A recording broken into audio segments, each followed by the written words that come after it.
Yazzie Nisha, Toritoni Bashish Nishle, Torijini Bashish Chain, Sanjakina Dashiche, Sanajini Dashinale, Baogate Nasha.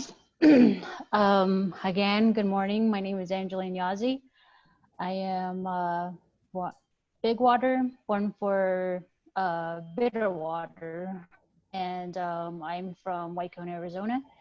And excuse me, just a little bit of introduction to myself and the giving credit to the Diné College, the NIH grant with URBrain and the labs in the University of Arizona. Um, Before I go into, I guess, my introduction of myself, I'd like to thank Dr. Rogers, Dr. Boyd, Caitlin Haskey, David, and Greg for their assistance throughout this presentation.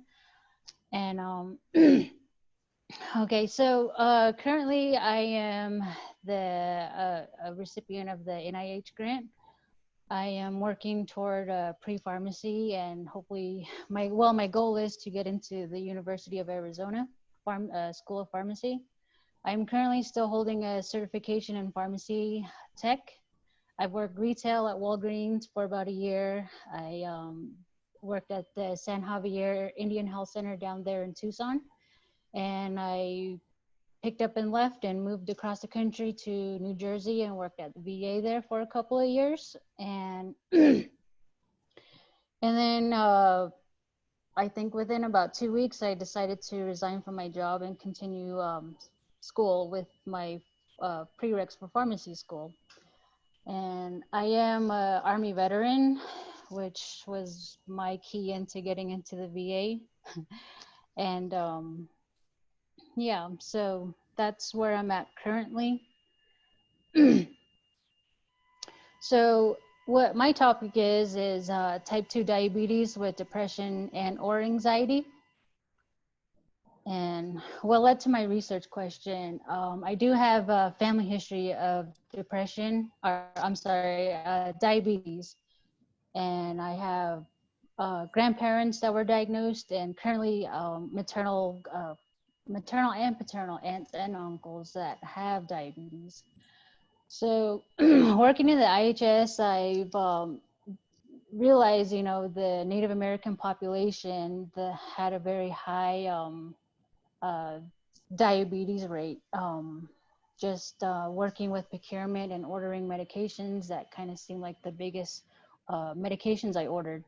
And going into my pharmacy work history, that's, you know, where I come to realize that, you know, there could be measurements that could be prevented with type 2 diabetes. And then along with how patients are mentally prepared to have a long life disease, and at what point does it become too much to handle medications, injections, appointments, and as well as costs. And how can I play a key role in educating not just Native Americans, but, you know, extended into different populations about diabetes. And my research question was a little bit more on whether or not it was a diagnosis with at point of diagnosis of diabetes, and that's where I wanted to look at. But after David and I had discussed a little bit more into it, which kind of brought us to really refine my research question. And going into that is there an increase of depression and or anxiety rates for after a diagnosis of type 2 diabetes? And my abstract, the purpose was to study and help patients that suffer from diabetes can live a healthier mental health while being diabetic. And the methods that we used the ICD-9 codes as well as ICD-10 codes, ran through Bellwether Pearl Diver system. And with the diabetes, the hemoglobin A1C, and the physical health questionnaire, which is for the depression. And that's usually a list of 9 questions, which hence the 9 there. just ranging from, you know, the appetite you have, what type of, you know, your interaction, your interest, your sleep, you know, some going along those lines, as well as the general anxiety disorder 7. Again, that's 7 questions, almost similar to the depression. Just a little different was the, you know, how, you know, if you're a little bit anxious, you know, if there's something that you're afraid. And my results were 22.5, or yeah, 22.50% and 12.67% and 3.65%, which I'll get into in a bit. And conclusion, surprisingly, the group with the highest rate was a diabetic population, while the lowest group was the type 2 diabetes with complications in the population. So a little bit about diabetes type 1 and type 2. Most often use the fasting glucose, plasma glucose test, or the A1C test. It is a disease that occurs when blood glucose is too high. Blood glucose is your main source of energy and comes from the food you eat. People with type 2 or type 1 diabetes don't produce insulin, and type 2 diabetes don't respond to insulin as well as they should, and later in the disease often can't make enough insulin. Insulin is a hormone made by the pancreas that helps glucose from food get into your cells and used for energy. And in 2018, 34.2 million Americans, or 10.5% of the population, had diabetes. And into depression and anxiety, the patient healthcare questionnaire and general anxiety disorder are the 2 tests that distinguish the depression and anxiety. And anxiety affects 6.8 million adults, or 3.1% of the US population, yet only 42.2% are receiving treatment. And the general anxiety disorder often occurs with major depression, and which leads into massive depressive disorder. It affects more than 16 million American adults, or about 6.7% of the US population, and age 18 and older each year. While a major depressive disorder can develop at any age, the median age at onset is 32.5 years old, and women are twice as likely to be affected as men. And going into the system that we use to generate the data collection, Bellwether here is one of the largest healthcare database in the world, with over 41 billion HIPAA compliant patient records, and it offers information that cover medical procedure data, reimbursement information by specific events, patient outcome, comorbidity information by specific events, and drug usage analysis by specific events. And going into my figure 1, I developed 2 figures based on the amount of information I can put on one slide. So my pre-diabetes was my control population. So the pre-diabetics number was about 560,301.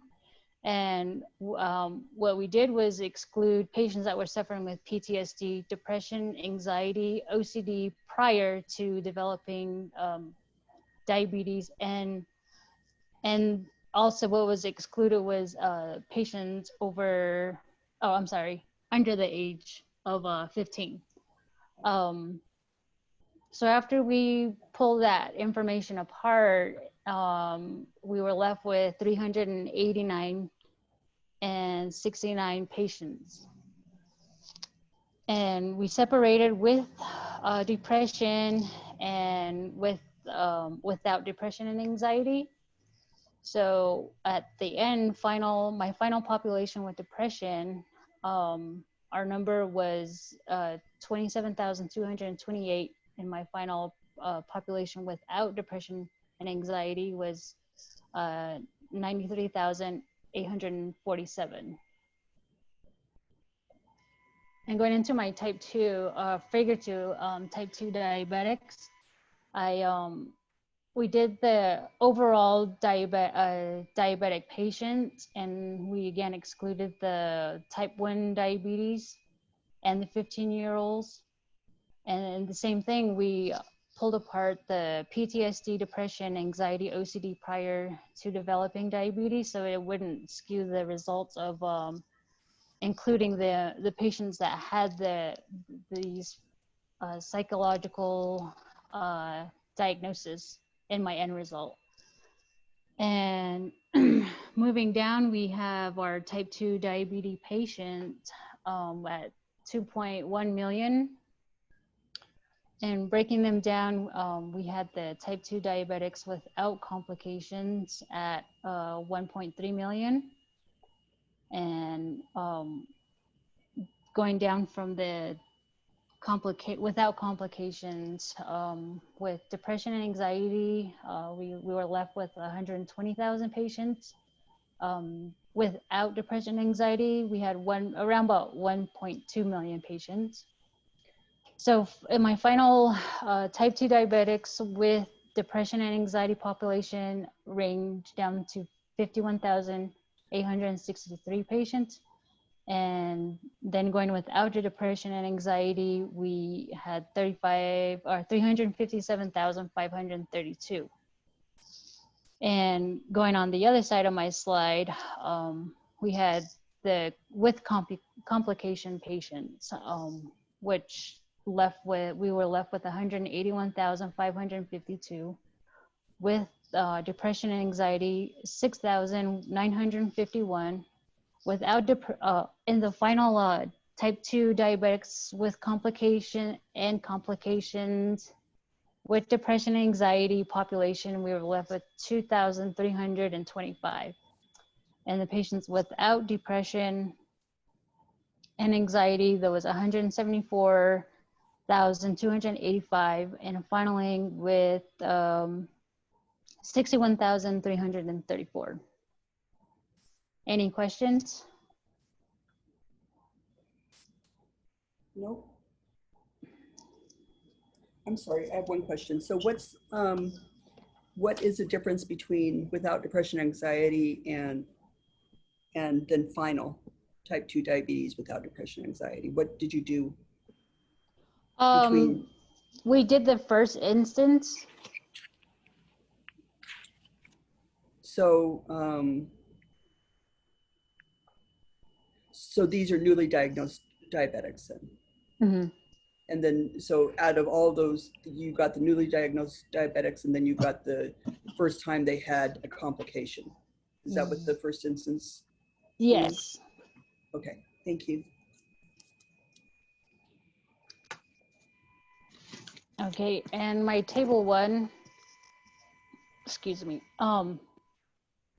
we broke this down into pre-diabetics, diabetics with complications, with neuropathy and, foot ulcers, ophthalmic, and the muscular edema. So, and then patients without complications. And we did a total in male, female in all 3 areas. We did separated age range with 10 years. And my comorbidities were the ischemic heart disease, congestive heart failure, COPD, cardiac arrest, chronic kidney disease, coronary artery disease, and patients with depression and or anxiety, and patients without depression and or anxiety. We did 3 different areas with the chi-square, and we did the pre-diabetes and the type 2 without complications, and ran it with the depressed and anxiety and no depression and or anxiety. So what we got from this was that there were more patients that were, what do we say here? that the patients that were 2 times increased people with prediabetes will have depression over type 2 without complications. Okay, so my results, I have depression anxiety rate for pre-diabetic was 22.50%. Depression and anxiety rate for type 2 diabetic patients without complication is 12.67%. And depression and anxiety rate for type 2 diabetic patients with complications is 3.65%.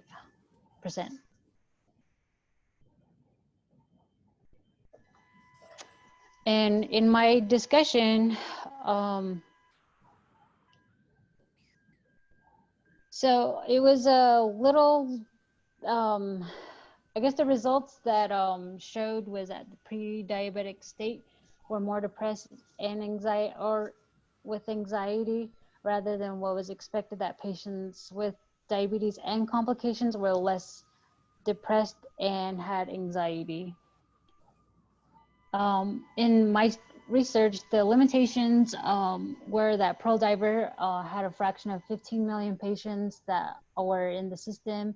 And what I came up with was 2.5 million patients that actually had diabetes. And as the CDC states, 34.2 million people live with diabetes. So that was only a little fraction of what the United States population are diagnosed with diabetes. And as for depression and anxiety, the unknown reason of diagnosis can't be determined by diabetes diagnosis, as in patients suffering loss or other reasons. And this was always part of my, I guess my concern was, without sitting with a doctor and diagnosing a patient with depression because of diabetes, I really wouldn't know. So that's kind of where I've always questioned that. And going into coding errors, although it's a small fraction, I still think that would be acknowledged. And with prior interactions with Dr. Rogers, she stated that, you know, as I exclude more patients, this is a very small fraction, but still, I think it could be something to be acknowledged. And my future steps in what I would like to do, again, like Dr. Benson had asked, I do want to break up and find more information separating the genders. For one, some of the articles that I did read, women that were diagnosed with depression and or anxiety, they didn't really, I guess it was saying the opposite. They weren't as depressed, but men had more depression and anxiety rate when it came to complications. So women, I guess, didn't have higher rates even with complications. So in that, I would like to do a little bit more into breakdown. And then I also want to run data on impact or economic impact on diabetes patients regarding medications as well as devices, and I guess going against the continuous glucose monitoring device. I was talking with Dr. Rogers about this, and we were discussing with my procurement resources. I felt that, you know, the cost of a glucose monitor would benefit patients in the long run versus, you know, taking blood glucose anywhere from 3 to 6 hours throughout the day, and rather, you know, versus monitoring, and what the economic cost would be, as well as I guess going into the mental health of not building the anxiety of what my glucose would be. And just to acknowledge my fellow interns, Alyssa, Joe, Faylene, and Wyatt, good job, well done. It's been a year, but we got through it. And Dr. Soto for her winter session and lab techniques and lab etiquette.